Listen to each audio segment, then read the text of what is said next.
Bien, bonjour. Aujourd'hui, nous sommes avec Benoît, le survivaliste.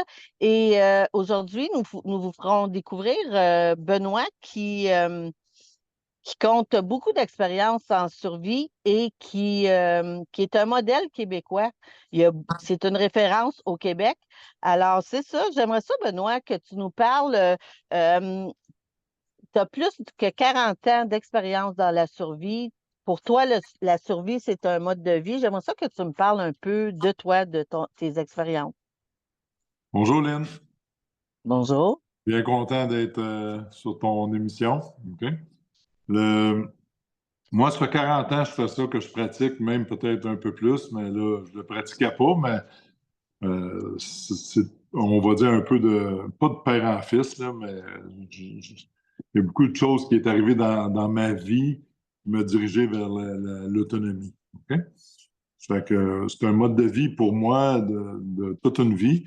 Incluant avec mes enfants puis ma femme. Donc, on participe tous ensemble à ce mode de vie-là, qui est un mode de vie un peu que nos arrière-grands-parents, à tout le monde ici au Québec, tout le monde cultivait, tout le monde avait soit des poules, des animaux de ferme, puis etc. Hein. Ça fait que c'est un mode de vie ancestral un peu, mais que les gens ont oublié. Mhm. Fait que c'est un peu ce que je pratique. Mhm. Mais OK, d'accord. oui, Oui. C'est ça, dans ta page web, tu écris vaut mieux se préparer avant que pendant. C'est ton exactement. adage. Oui, ben moi, c'est une manière de penser. Puis, si on se prépare avant, on va prendre un exemple d'une panne électrique majeure. OK? On voit souvent une panne électrique qui arrive de quelques jours, les gens courent chez Home Depot, genre aller s'acheter une génératrice, puis il y en a rien que 3-4 dans le magasin. Là, OK? Puis là, il n'y a plus personne. Les 3-4 premiers, il y en ont, mais après ça, il n'y en a plus. OK? Ça fait que quand tu attends la dernière minute pour te préparer, que ce soit, on a vu ça durant la panne, la pandémie, les papiers de toilette, ça se battait pour le papier de toilette, ça se battait pour des bouteilles d'eau, c'était drôle, OK? Pourtant, du papier de toilette, ça se mange pas, hein? Fait que les gens se battaient pour ça. Puis quand on attend, ben, on achète en panique, hein? Quand on attend qu'il arrive un événement, euh, puis c'est pas la bonne chose à faire. Vaut mieux acheter avant les choses qu'on pourrait avoir besoin, avec un état d'esprit tranquille, hein? Ben, c'est ça que je pense qu'il y a la meilleure chose à faire, de se préparer avant que pendant. Moi, s'il arrive une panne majeure ou une crise, un chaos, peu importe quel événement qui arrive, ben, moi, je suis tout calme, aucun problème. Je vais vivre à peu près comme d'habitude, OK? Et non pas en panique comme la plupart des gens. Mhm. Voilà. Mhm. Fait qu'en étant préparé, c'est un mode de vie où éventuellement tu évites la panique et puis les gens, c'est peut-être dans cette philosophie-là qui devraient commencer à s'intéresser au Ben oui. survivalisme puis à la préparation. Ben oui, plus il y a de gens à préparer, moins il y a de chaos. Faut pas oublier. Hein? Puis dans les magasins, là, prenez juste une panne électrique majeure, là, de long terme, de quelques semaines seulement, là, OK? Ben, regardez, la plupart des magasins vont être fermés. Le système bancaire ne fonctionne plus. Les cartes de crédit ne fonctionnent plus. Les cartes de débit non plus, ni les petites machines. Euh, les gens qui n'ont pas d'argent liquide sur eux, là, qu'est-ce qu'ils font? Hein? Ils peuvent déjà même plus acheter une pinte de lait. Les, les, les gens qui restent dans des condos, là, ben, il n'y a plus de chauffage, il n'y a plus d'ascenseur, il y a peut-être une génératrice dans le condo, mais le condo, la génératrice est temporaire jusqu'à temps qu'elle manque de fioul. OK? Parce que le camion qui fioule les génératrices, ben, il va sur appel habituellement. Hein? Mais en temps de crise majeure, il va-tu faire 1000 remplissages de génératrices? Non. Il va en faire, mais comme il peut. Puis, tu vas peut-être attendre des semaines avant d'avoir ton remplissage. OK? Puis, même dans les condos, on parle des condos de plusieurs étages, l'eau ne se rend pas. Ça prend des pompes électriques qui montent l'eau en haut. Fait que le gars en haut, là, à partir du cinquième étage à peu près, et plus, ben, il n'y a plus d'eau, plus de chauffage, plus d'électricité, pas d'ascenseur. Ça va pas très bien. Si en plus il n'est pas prêt, ben, ça vous donne une idée de la situation des gens, là. Hmm? À ces gens-là qui auraient des blocs appartements, qu'est-ce que tu pourrais suggérer? Ben, moi, je fais des formations pour, je suggère à ces gens-là comment se chauffer, comment s'éclairer, comment relativement bien vivre dans un condo qui est pas, qui est pas prêt à ça du tout, là. OK? Il existe des techniques et des objets à avoir pour réussir à cuire ta nourriture, bouillir ton eau. Mais tu sais, ces gens-là, la plupart du temps, ils n'ont aucun équipement, là. Mhm. D'accord. Mhm. OK. Et puis, les raisons pour lesquelles on devrait commencer à y penser, c'est un Ben, peu pour ça aussi, mais il n'y a oui, pas oui. juste les sphères, tu sais, quand on parle d'électricité, oui, mais y a-t-il d'autres choses qu'on devrait Ben oui. quand même. Oui. Ben, regardez, Lynn, si vous suivez un petit peu les nouvelles, mettons, internationales, OK? Ben, vous voyez un peu comment que ça marche en Ukraine avec les Russes. Hein? Là, il y a NATO qui va embarquer. Puis quand c'est NATO, ben, ça fait, le Canada en fait partie. Hein? Le Canada, les États-Unis, plusieurs pays, une trentaine de pays. Euh, ben, moi, à mon âge, là, je ne suis pas un jeune homme, là, OK? Je suis pas trop vieux, mais je ne suis pas un jeune homme. OK? Je n'ai jamais vu autant de menaces nucléaires que présentement. OK? Puis si vous Ah oui? suivez, ben oui, si vous écoutez un peu les nouvelles, que ce soit Poutine, que ce soit l'Israël, etc., l'Iran, ben, la France, tout le monde se menace à peu près d'une guerre nucléaire présentement. C'est pas des farces, là, OK? C'est même pas drôle, là, OK? Il y a jamais eu autant de risques nucléaires que maintenant, OK? Depuis depuis la Deuxième Guerre mondiale. OK? On n'en parlait jamais avant. Puis là, vous allez sur YouTube, les nouvelles internationales, World War III ou des choses de même, la Troisième Guerre mondiale, vous allez voir tous les gens qui en parlent, que ce soit Biden, que ce soit Trump, que ce soit n'importe qui, tout le monde l'a prononcé qu'on s'aligne vers une Troisième Guerre mondiale. OK? Fait OK. que puis si vous regardez un peu, euh, comme la Russie, qu'est-ce qu'elle fait à l'Ukraine, puis qu'est-ce que l'Ukraine fait à la Russie, ben, il essaye il envoie des bombes dans les villes pour faire tomber le système d'eau, le système électrique. Hein? C'est ça les choses majeures là, pour fucker un peuple au complet, là, OK? Ben, attaquer l'infrastructure de la ville ou du pays, hein, dont De l'eau. survie. Ben Ouais. oui, c'est ça, l'eau et l'électricité. Hein, c'est de là-dessus qu'on vit, là. L'Amérique du Nord là, est électrifiée au maximum. On est à peu près les pays les plus électrifiés au monde. Puis l'électricité, là, regardez ce qui va se passer. Puis aujourd'hui, là, la Russie, les Chinois, l'Iran, la Corée du Nord, tous ces pays-là peuvent arrêter l'électricité en 2 minutes en Amérique au complet, rien qu'avec une bombe. Rien qu'une. Ça s'appelle un EMP. Hein?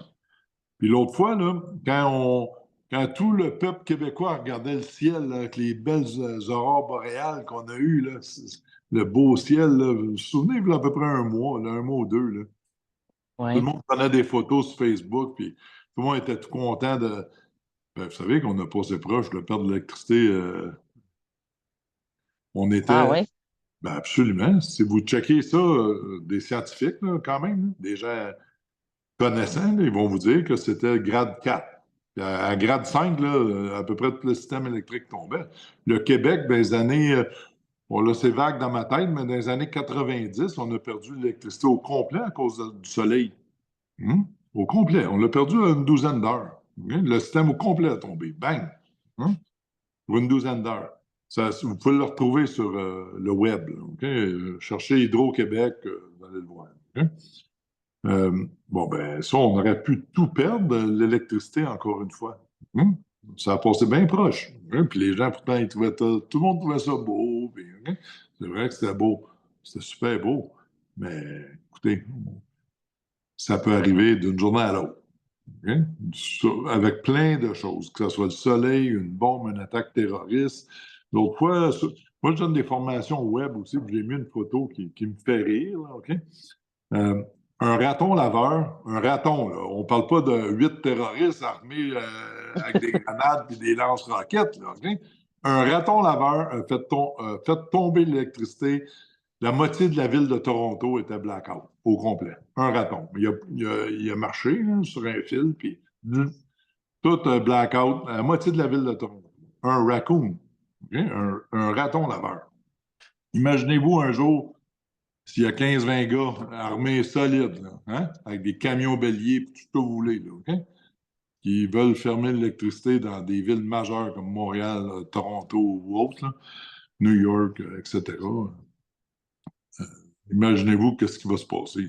Le chaos. Le chaos là, peut arriver, bang, en 2 secondes.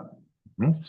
Puis les gens pensent que on est à l'abri des bombes ici. Oui, c'est vrai, pas mal. Montréal n'est pas vraiment une ville cible, là, je vous avoue. Là, OK? Prenez New York, mettons. New York est possiblement la ville, une des premières villes, le target idéal là, pour faire basculer la planète, là, ça serait la ville de New York, OK? Avec une bombe soit atomique ou whatever. OK? Bon, c'est vrai qu'à Montréal, on n'aura pas de retombée atomique. Là, c'est quand même loin. Là, OK? Mais qu'est-ce que vous pensez qu'il va se passer avec une bombe atomique à New York? Ici, il peut arriver à peu près 5-10 millions de personnes, hein, d'Américains, qui vont marcher avec leurs autos à pied, n'importe quoi, pour faire la migration, parce que tu ne pourras plus rester dans la ville ou l'État de New York. Ça fait qu'il y a des gens qui peuvent arriver ici par millions, là, d'une journée à l'autre. OK? Fait que si tu n'es pas prête, là, écoute, s'il arriverait 3-4 millions de personnes, il n'y aurait plus de nourriture, plus rien. Je veux dire, le chaos total. OK? Total. OK? Puis ça peut arriver. Si une bombe explose à New York, le monde va migrer. Il va migrer soit au sud ou au nord. Hein? Il y a bien des gens qui vont venir au nord parce qu'on est un pays quand même assez neutre ici, là, le Canada. OK? Mais quel bordel qu'on va avoir. Ça fait que, tu sais, il ne faut pas vivre sous la peur. Mais moi, je dis, il vaut mieux se préparer avant que pendant. Parce que pendant, là, il va être trop tard. OK? Voilà. Exactement. Et vous, c'est une entreprise familiale, c'est un mode de vie familial. Vous avez des enfants, votre épouse. Oui, j'ai quatre Sont garçons. toutes Oui, 4 garçons? quatre OK. garçons, d'âge adulte. Ça. OK. Et vous vivez tous en communauté dans le mode préparatif?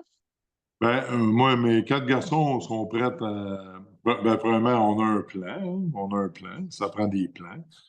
Regardez, je vais vous parler d'un plan, mettons, d'une famille. OK? OK? Un exemple qui arriverait une panne majeure électrique. OK? À une famille, une femme puis un couple, là, OK?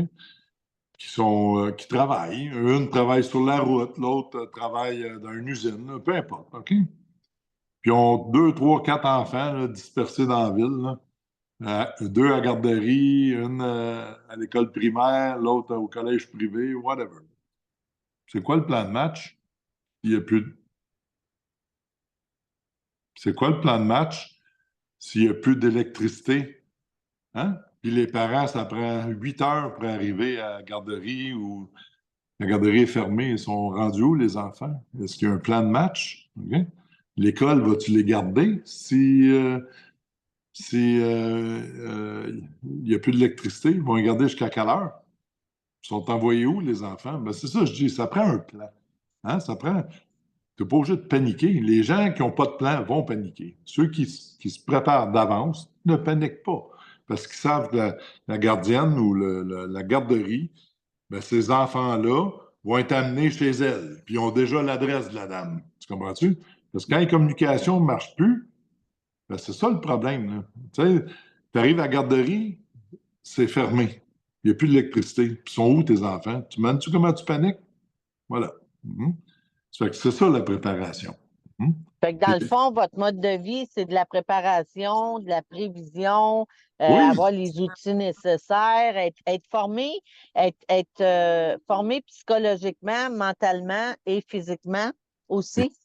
exactement. Oui, oui. Il faut que tu gardes une bonne forme physique, ça, c'est évident. Hein. Je veux dire, Moi, j'arrête pas. J'arrête jamais. Là. J'ai une bonne forme physique encore. Puis mes enfants aussi. Je veux dire, tout le monde est en forme. Puis on a toutes des tâches dédiées à chacun. OK? Et voilà. Donc, moi, j'analyse mes garçons puis ma femme, puis je regarde c'est où leurs forces et leurs faiblesses. Puis je laisse travailler la faiblesse, là, puis on travaille sur la force, ou ce qui est bon, dans quoi qui est bon. OK? Fait que voilà. OK? Fait que si on a un plan, ben, tu sais, là, c'est comme sérieux aujourd'hui avec vous en entrevue, mais moi, mon plan, là, des fois, on le déballe au souper, tu sais, en ayant du plaisir, en prenant, je sais pas, un petit drink, OK? Tu peux parler de ces choses-là avec tes enfants, ta famille puis tes proches, là, OK? Tu n'es pas obligé d'être bien sérieux tout le temps, là, OK? Nous, on fait ça dans une détente, là, OK? Puis on fait de la pratique aussi, OK? De la pratique sur plein de choses, OK? L'autre fois, moi, j'ai fait, bah, je l'ai mis sur YouTube, je pense. On fait de la compote aux pommes à l'ancienne. Au lieu de mettre du sucre blanc, là, nous, on met du sirop d'érable. Au lieu de mettre de l'eau, ben, on met du jus de pomme. OK? Tu sais, Hum. toutes sortes de choses qu'on pratique. Hein? Ma femme, elle pratique beaucoup de nourriture aussi à déshydrater. Puis, tu sais, on se pratique pendant que ça va bien. Comment dire? Ben, Tu te pratiques pendant que ça va mal, ben là, tu peux manquer ta shot, là aussi. Quand tu te pratiques quand ça va bien, ben, tu es en business. Mhm. fait que vos enfants ont grandi avec ce mode de vie-là. Oui, Dans le fond, vous les avez formés au jeune âge. absolument. Oui, ils ont commencé tout jeunes. Ils peuvent trapper ben, le trappage, hein, le colletage, on va dire, collet les lièvres, etc. Moi, tous mes jeunes enfants sont quand même de trapper, chasser, tirer, pêcher, tous les enfants, hein, sans l'ombre d'un doute. OK? Ils sont très, très bons. Ils peuvent tout allumer un feu, peuvent tout bûcher, faire de la chainsaw. Ça, c'est des gars actifs, là, OK? Actifs, puis sont tous en bonne forme physique. Hein? Puis ils sont tous, moi, à 2, 3 ans, il y avait tous des 4 roues, puis des petits skidoo, puis des affaires de même. Je veux dire, on jouait dehors. Là. Moi, il n'y a personne qui avait des affaires à piton, là. OK? Tu sais, comment t'appelles ça, là? Des petits jeux électroniques, là. Internet, oui. Non, non, madame. Non, non. On jouait dehors, puis that's it. OK? C'est parce que faut que tu joues dehors. OK? Faut que tu joues dehors. Faut que tu te promènes dans le bois. Faut que tu vives dehors. OK? En dedans, les petits jeux Internet, là, ça n'a pas d'allure. Tu vas au Saint-Hubert Barbecue, là, puis tous les enfants ont une tablette dans les mains. OK, ça fait peut-être des enfants intelligents, mais ça ne fait pas des enfants forts là, pour aller boucher. Là. Tu comprends? Oui. Fait que, c'est sûr que ça relaxe les parents. Là. Les parents aussi ont une vie difficile des fois, là, puis ils veulent relaxer un peu, là, mais quand même, les enfants, il faut en prendre soin, il faut leur montrer comment se débrouiller aussi. Parce que c'est pas le IGA là, qui nous nourrit en pourcent, hein. Le IGA, là, ou le métro, là, c'est comme on va dire un accessoire. Hein. Ça fait du bien. C'est facile d'aller là, mais c'est pas, la nourriture, elle vient pas de là. La nourriture vient des champs, la nourriture vient de la forêt, elle vient de l'élevage. Comprends-tu? Ça fait que c'est ça qu'il faut apprendre à nos jeunes. Hein? Puis, vous parlez de votre emplacement où vous êtes. Vous prônez que c'est important d'avoir une base autonome, durable. Et Oui, votre base, ça comprend quoi, en fait? ben, regardez, tout le monde peut virer leur maison relativement. On ne parle pas d'un appartement, là, mais on parle d'une maison avec un terrain. Là. Puis là, naturellement, plus ton terrain est gros, ben, mieux c'est, là, c'est clair. OK? Mais mettons qu'il y a des gens là, qui ont des petits terrains, puis que ça roule là-dessus. Là, tu sais, il n'y a pas un pouce carré de perdu. Là, OK? Pour faire de la culture, faire des arbres fruitiers, faire des champs, pas des champs, mais de la culture de légumes, OK?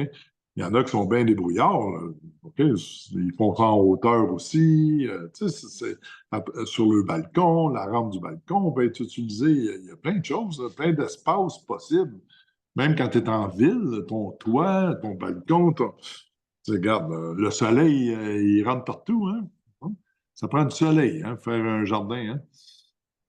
Puis, mais ça prend surtout du bon vouloir. Hmm? Fait que, moi, ici, j'ai eu la chance d'acheter un grand terrain.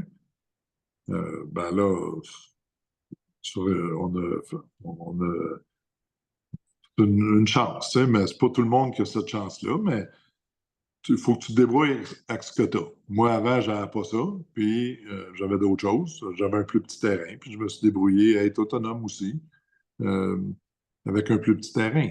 OK? Mais ici, moi, les gens qui viennent en formation, ben, je leur montre ce que j'ai fait ici, hein, avec le travail. OK? Beaucoup de travail quand même. OK? Ça prend des travailleurs, là, OK? Des gens qui n'ont pas peur de travailler. Mais c'est ça, je le fais visiter aussi. Puis on fait de la formation, mais je fais aussi visiter, là. Tu sais, c'est bien important de visiter et avoir une vision là, de c'est quoi une base autonome. OK? Voilà. Puis chez vous, est-ce que j'ai vu, vous avez des poules, vous Oui. semez, vous avez des arbres fruitiers, avez-vous des ruches et tout ça?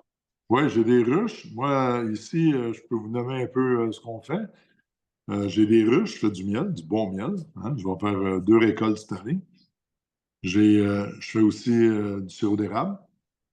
J'ai 1000 entailles. Oui, c'est suffisant, là, OK? C'est suffisant pour en faire beaucoup. J'en vends pas. Moi, au pire, je le donne. Je le donne à mes clients, je le donne à mes employés, je le donne à plein de monde. Ça fait que du sirop d'érable. Le miel, j'en donne moins par contre, hein, parce qu'il y en a moins. Hein? Ça fait que je le garde pas mal pour moi, le miel, c'est excellent. On fait aussi, j'ai toutes sortes d'arbres fruitiers. J'ai les pommes, les poires, les prunes, les cerisiers que j'ai plantés. Euh, j'ai les arbustes, les fruitiers. J'ai beaucoup de bleuets, des framboises, des mûres. J'ai des raisins. J'ai des kiwis même. Hein. Les gens sont surpris de voir que les kiwis poussent au Québec. Oui, mais c'est pas les mêmes qu'à l'épicerie, là. C'est pas les gros verres là, avec du poil, là, OK? C'est à peu près gros comme une petite date, là, OK? Fait que c'est pas nécessairement gros, mais on le mange au complet, puis ça a la même couleur à l'intérieur, OK, que le kiwi vert avec les petits grains noirs, là, OK? C'est la même chose, OK? Mais c'est excellent, OK? Puis j'ai de la camerise, toutes sortes d'affaires, toutes sortes de produits, puis je suis bien content d'avoir ça. C'est parce que vous savez, vous plantez ça une fois, puis vous avez de la nourriture pour à peu près les 30 prochaines années. C'est incroyable. Puis c'est incroyable qu'il n'y a pas plus de gens qui en plantent. C'est à peu près rien que des cultivateurs qui en plantent. Comment se fait que ceux qui ont des beaux terrains là, dans des villes partout au Québec, là, pourquoi ils ne se plantent pas deux pommiers, poiriers, deux pruniers? Pourquoi ils ne se plantent pas ça au lieu de planter des tulipes et des sapins puis des. Tu peux planter de la nourriture. Tu vas en avoir la balance de tes jours. Hein? Pour toi, puis tes enfants, puis ta famille. Ça donne une valeur ajoutée à votre maison, ça aussi, là. Des arbres fruitiers. Hein? Puis en plus, le matin, tu te lèves le matin, tu t'envoies avec ta petite tasse de café dans ton jardin, là, puis tu t'enlèves une petite prune, une petite bouchée dans la prune, le jus coule, là, parce qu'elle est vraiment bonne, puis elle est à point. Mes fruits à moi, là, ils goûtent pas ce que vous mangez à l'épicerie. OK? Parce que les vôtres à l'épicerie, là, ils ont été cueillis d'avance. 30 jours d'avance peut-être, ou 15 jours d'avance. Ils ne sont pas bourrés de sucre, bourrés de jus. OK? Ils ont été pris pendant qu'ils sont durs pour le transport, puis etc. OK? Puis ils font mûrir ça dans des frigidaires quelconques. Puis, OK? Ben moi, là, il a mûri dans l'arbre. OK, mon fruit. Puis quand tu le manges, il est sucré, puis il est plein de jus, puis regarde, là, ça n'a rien à voir avec les fruits de l'épicerie. Hum? Fait que ça, je montre ça aussi aux gens. OK? Puis on fait le tour. Puis à ceux que ça intéresse, ben, je leur donne des trucs. S'il y a des trucs pour avoir des beaux fruits. Puis, dans une situation bio, là, moi, j'essaie de garder ça bio. Des fois, on n'a pas le choix de mettre un petit peu d'insecticide parce que moi, je suis en pleine forêt, hein, il y a beaucoup de bébites. Mais j'essaie au minimum, puis j'essaie de trouver des insecticides qui sont pas mal en base naturelle. OK? Ça fait que ne pas employer des poisons. OK? Mais c'est ça, on n'a pas le choix des fois d'en mettre un peu, là, OK? Au minimum. Quand les fruits se font attaquer, sinon j'aurais pas de fruits. Parce que moi, je partage les fruits ici avec les ours, les chevreuils, les ratons laveurs, les oiseaux, les milliers d'oiseaux, hein, puis les millions de bébites. Hein. Ça fait qu'il faut que tu sois quand même. Moi, je n'ai pas le choix. Des fois, je mets des filets, puis etc. Tu sais. Ça fait que pour les protéger. Puis je les ai clôturés aussi pour empêcher les chevreuils, parce que sinon, les chevreuils mangeraient toutes mes arbres. Mhm. Ça fait qu'il faut les protéger un peu. Mhm. Vous êtes quand même dans une région qui est quand même micro-climatisée. Vous êtes à Sainte-Agathe, fait que c'est quand même froid, là. C'est quand même Oui, oui, un c'est système froid. froid. Oui, oui. Puis vous Oui. réussissez à récolter tous ces fruits-là. C'est magnifique. Oui, oui. Mais vous savez, moi, je suis dans la zone 4, ici, OK, du Québec. Là, OK? Le Québec est divisé en zones. OK?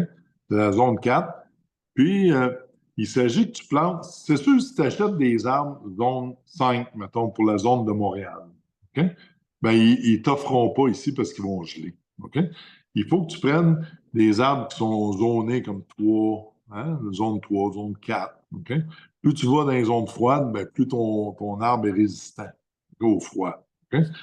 C'est ça qu'il faut avoir. OK? C'est des choses que les gens, des fois, ne pensent pas ou ne savent pas. Puis, moi, j'ai checké pas mal de livres là, sur les arbres fruitiers. Il faut les tailler aussi. Hein? Un arbre laissé aller vient gros, mais les fruits sont petits. Fait que tu le coupes, tu le coupes, tu le coupes, puis l'arbre, il reste petit, puis il vient fourni au bout avec des gros fruits. Fait qu'il y a Fait des que c'est toutes techniques. des techniques, oui, OK.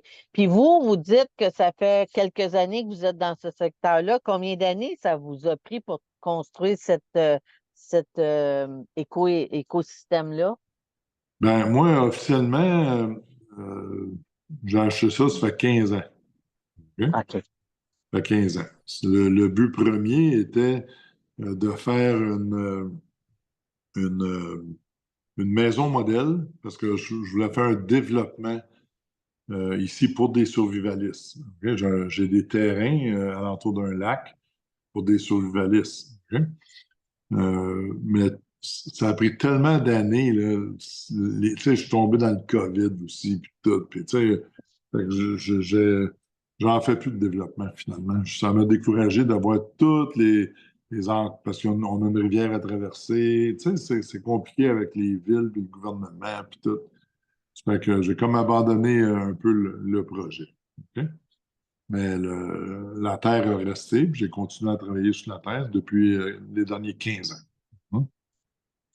15 ans que je travaille presque tous les week-ends dessus. Mhm. En famille. En Vous famille, êtes oui. une équipe. Vous êtes Oui, une oui, équipe. mes gars, ma femme, tout. Oui, absolument. Mhm. OK. Fait que j'ai su, j'ai lu un peu sur vous et j'ai vu que vous aviez participé au film qui s'appelle Le Déclin. Oui, J'aimerais oui, ça que vous me parliez un peu de cette expérience-là. Vous êtes quand même une référence. Ce film-là, Le oui. Déclin, c'est quand même réaliste que ça pourrait survenir. Puis ils se sont référés à vous. Vous avez participé à leur donner des conseils, à leur donner Oui, vos expériences. J'aimerais oui. ça que vous me parliez un peu de ça. Bon, d'accord. Ben, le producteur est venu ici. Ben, il m'a contacté pour commenter, le producteur du film. Puis, on s'est rencontrés au restaurant, on a jasé, puis etc. Puis, il aurait bien voulu louer ma base ici, hein? Mais que j'ai refusé parce que c'était neuf. OK? Ça ne me tentait pas là, de quitter pendant des mois de temps. Puis, des fois, il faut que tu sortes ton chien, tes poules, tu sais, parce qu'ils veulent du silence, peut-être, hein, etc.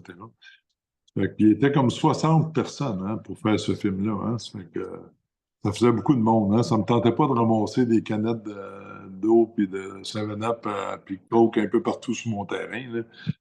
Ça fait que non, j'ai refusé, mais j'ai quand même passé beaucoup de temps avec ces gens-là. Lui, il avait amené un caméraman, il est venu sur place, il a vu comment un survivaliste vivait. OK? Il a filmé, il a vu c'était quoi, il a pris beaucoup d'idées ici. On a parlé beaucoup. OK,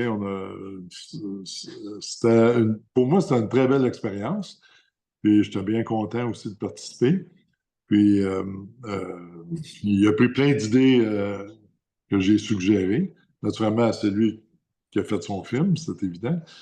Puis à la fin, si vous écoutez le film Le Déclin, ben, il y a un gros, dans le lexique à la fin, là, ben, ça dit merci à Benoît et à Nancy. Tu sais, ça fait qu'on a été invité à la première, naturellement, du film, ce qui était très gentil de nous avoir invités.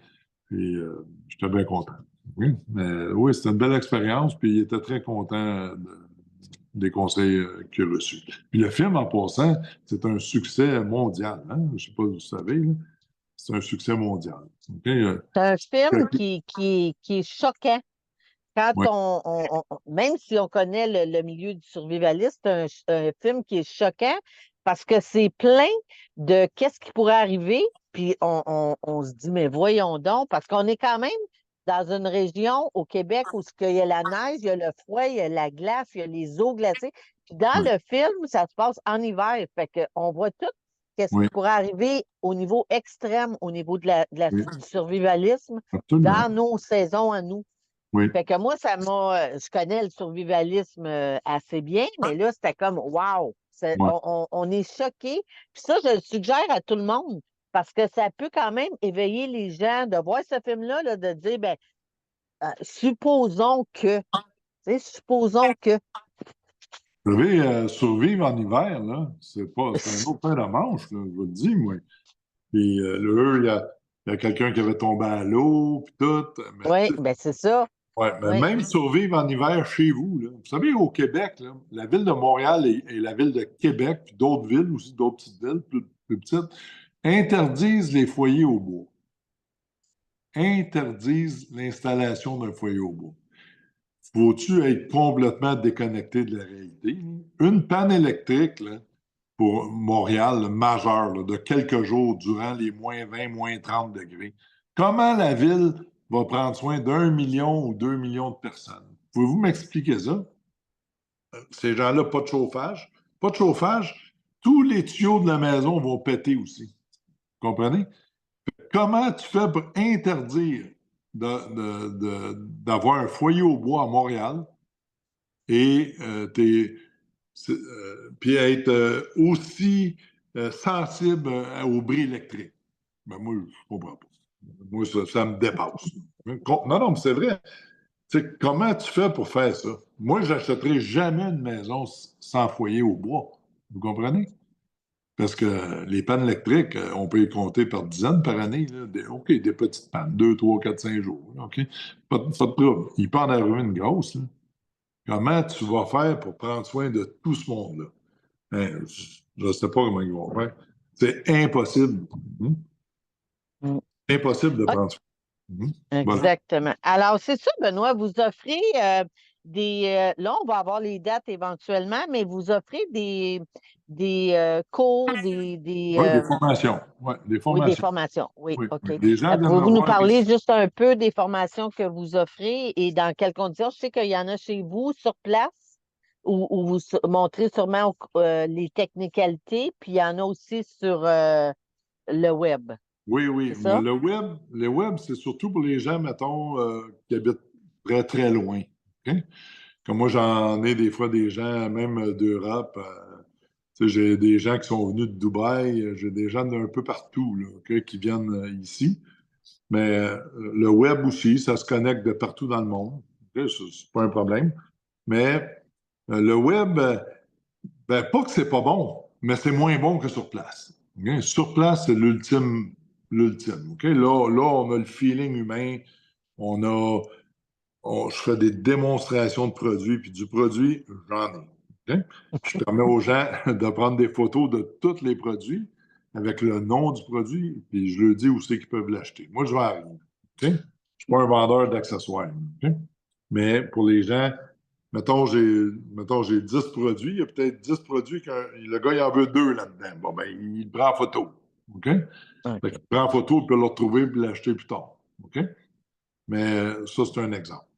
Mais sur place, ben, c'est ça. Il y a la démonstration de produits aussi. Ça, c'est pas pareil, hein? Puis je fais essayer à des gens des choses aussi, OK?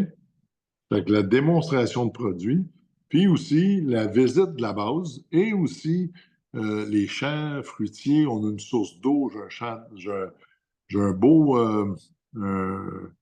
pas une salle, là, un beau champ de tir là, aussi que j'ai fait, là, si on voudrait, c'est pour moi, là, OK? Mais je montre ça aux gens aussi pour garder sharp pour la chasse, hein, ou la défense, OK, ou peu importe. Mais je fais visiter, OK? Ça fait que ça, c'est important aussi pour avoir une vision pour des gens, des fois, qui veulent se bâtir une base. Ben, des fois, ils ne savent pas par où commencer, mais s'il y aurait une vision d'une base autonome, ben voilà. Ils peuvent partir avec les photos, puis déjà, comme référence, puis je montre que ce soit les systèmes euh, de génératrices, le système, j'ai une source d'eau naturelle ici aussi, hein? J'ai un puits naturellement.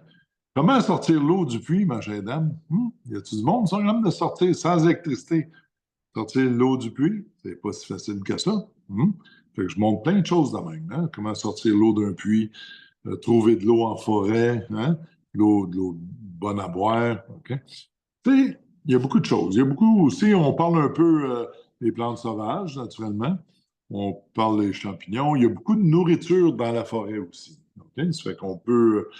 Puis je donne des méthodes aussi de trappage, de pêche qui sont hors de l'ordinaire. OK? Tu sais, la pêche, un exemple, on sait tous qu'on va pêcher avec une canne, mais moi, je présente d'autres produits pour la pêche. OK? C'est une pêche qui est ultime. On parle des pêches de survie, puis le trappage de survie, puis la chasse de survie. Il faut bien comprendre. OK? Oui. Je suis pas un C'est avec des braconnier. méthodes, c'est avec des méthodes non traditionnelles, là. Si on Non arrive dans le bois, puis traditionnel. on a faim. C'est ça, Ben, t'as faim. exactement. Si t'es perdu ou t'as plus de nourriture, ou etc. Je suis pas un braconnier, là. Il faut bien qu'on se comprenne. Mais je montre des méthodes en survie, comment pêcher ou comment, mettons, chasser ou trapper en méthode de survie. Et voilà. OK? OK. Vous montrez aussi à ce qu'on a discuté auparavant, comment protéger nos avoirs, comment se Oui. protéger. Vous me parliez, mettons, quelqu'un en ville, j'aimerais ça que vous nous expliquiez un peu Oui, ça, les modes vous de savez, bon, vous savez, l'autre fois à Montréal, je sais pas, dans quelle ville vous habitez, là? Montréal pour Bon, l'instant, oui. bon, parfait. Mais écoutez, tu sais, l'autre fois, il y a eu des manifestations pro-palestiniens à l'Université McGill, hein, ça a duré longtemps, ils sont allés dans les parcs. Tu sais, des affaires de même, là, ça peut virer tout d'un coup en chaos, là, OK? C'est pas très long là, que tout d'un coup, ça revire en chaos. Puis, euh, bon, puis là, admettons, il y a des pannes électriques, admettons que si, il y a ça, ou il y a, tu sais, l'eau, l'autre fois, le gros tuyau qui a pété à Montréal, tu sais, que le monde, là, ils ont faim, là. Là, vous savez que le crime a augmenté beaucoup à Montréal, hein? Montréal puis les villes environnantes, là. Ça a augmenté beaucoup à cause que l'inflation, le monde, il vole plus que d'habitude. OK? Tous les policiers là, peuvent vous le confirmer, là, que le crime a augmenté beaucoup. Ben, ça fait des vols à domicile, des home invasion qu'on appelle, OK? Ça fait des vols d'automobiles, des vols de toutes sortes d'affaires. OK? Le vol de votre sacoche. Bon, le drogué, il veut plus de drogue. Tu sais, l'argent est plus Oui. dur à gagner, tout coûte plus cher, tu as moins d'argent, mais tu voles. OK? Moi, un home invasion, là, c'est pas drôle pour personne. OK? Quelqu'un qui défonce, puis moi, là, tous les bâtisses, à peu près, je dirais 90% des bâtisses à Montréal, un petit coup de pied sur la porte à l'eau. Un petit coup de marteau sur votre porte patio, la vitre à cause tombe à terre, tu rentres en une seconde. OK? La plupart des fenêtres, tu donnes un petit coup de marteau, tu ouvres la fenêtre, tu débordes la fenêtre, puis tu rentres par la fenêtre. Je veux dire, c'est tellement simple. C'est un jeu d'enfer rentrer chez quelqu'un. Moi, je montre aux gens comment solidifier vos portes. C'est d'une importance capitale de, d'avoir des portes résistantes là, aux coups. OK? Je montre comment, euh, pas blinder, c'est pas le vrai mot, mais comment rendre vos fenêtres résistantes au choc. OK? Comme un windshield d'automobile, c'est pas facile de passer à travers ça. OK? Mais il existe des produits qu'on peut mettre sur une fenêtre puis ça, tu vois pareil, là, tu vois la même chose. C'est un film, puis qui rend ta fenêtre pas incassable. Elle casse, mais elle reste ensemble. Puis tu passes pas à travers. OK. Tu comprends-tu? Tu fais comme ça. Fait que ça, c'est toutes des techniques pour apprendre à se protéger Oui, du mieux qu'on peut. ou qu'on soit en ville ou en campagne, il y a des modes. Ça, c'est dans les enseignements que vous donnez, dans les formations? Oui, oui, oui. Comment aussi protéger votre périmètre, ceux qui ont des grands terrains, là. Comment savoir si quelqu'un rentre sur ton terrain ou s'approche de ta maison. Ben, j'ai des méthodes de périmètre, de protection de périmètre. OK? J'ai plein de choses à montrer. Je Bon, vous dis, le OK. cours, oui, Et pour vous rejoindre, est-ce que vous avez un site web, est-ce que je sais, et un oui, numéro de téléphone? oui, j'ai Voulez-vous nous ça. donner ça aujourd'hui? Oui, c'est benoîtsurvivaliste.com. OK. benoîtsurvivaliste.com. Ça, c'est mon site web. Puis, vous pouvez accéder, ceux qui veulent des formations, là. C'est bien décrit, là. Puis, le choix est le vôtre, là, OK? Ou les gens qui ont de la difficulté à aller sur des sites web peuvent me rejoindre par téléphone, sur mon téléphone. Pas pour jaser, mais pour se booker, là, OK? C'est parce que jaser, je ne peux pas jaser à tout le monde, là, OK? Je jase à ceux qui veulent se booker. Booker un rendez-vous. Ça fait que c'est le 514-232-4013. 514-232-4013. Ça, c'est mon cellulaire personnel. Je vais répondre à vos questions, puis je vais booker ceux qui veulent se booker ici. Généralement, c'est les fins de semaine, le samedi. OK? Fait que je peux faire le samedi ou le dimanche, là, OK? Mais le samedi est la journée de formation idéale, là, je pense pour tout le monde, la majorité des gens. Puis le web, c'est le vendredi soir. OK? Fait que, OK. En terminant, Benoît, j'aimerais que vous me répondiez à une question ouais. Qu'est-ce que vous suggéreriez aux gens qui s'intéressent, qui débutent dans leur, dans le survivalisme? Ben, premièrement, ce que je suggérais, là, je vais parler pour moi un peu, là.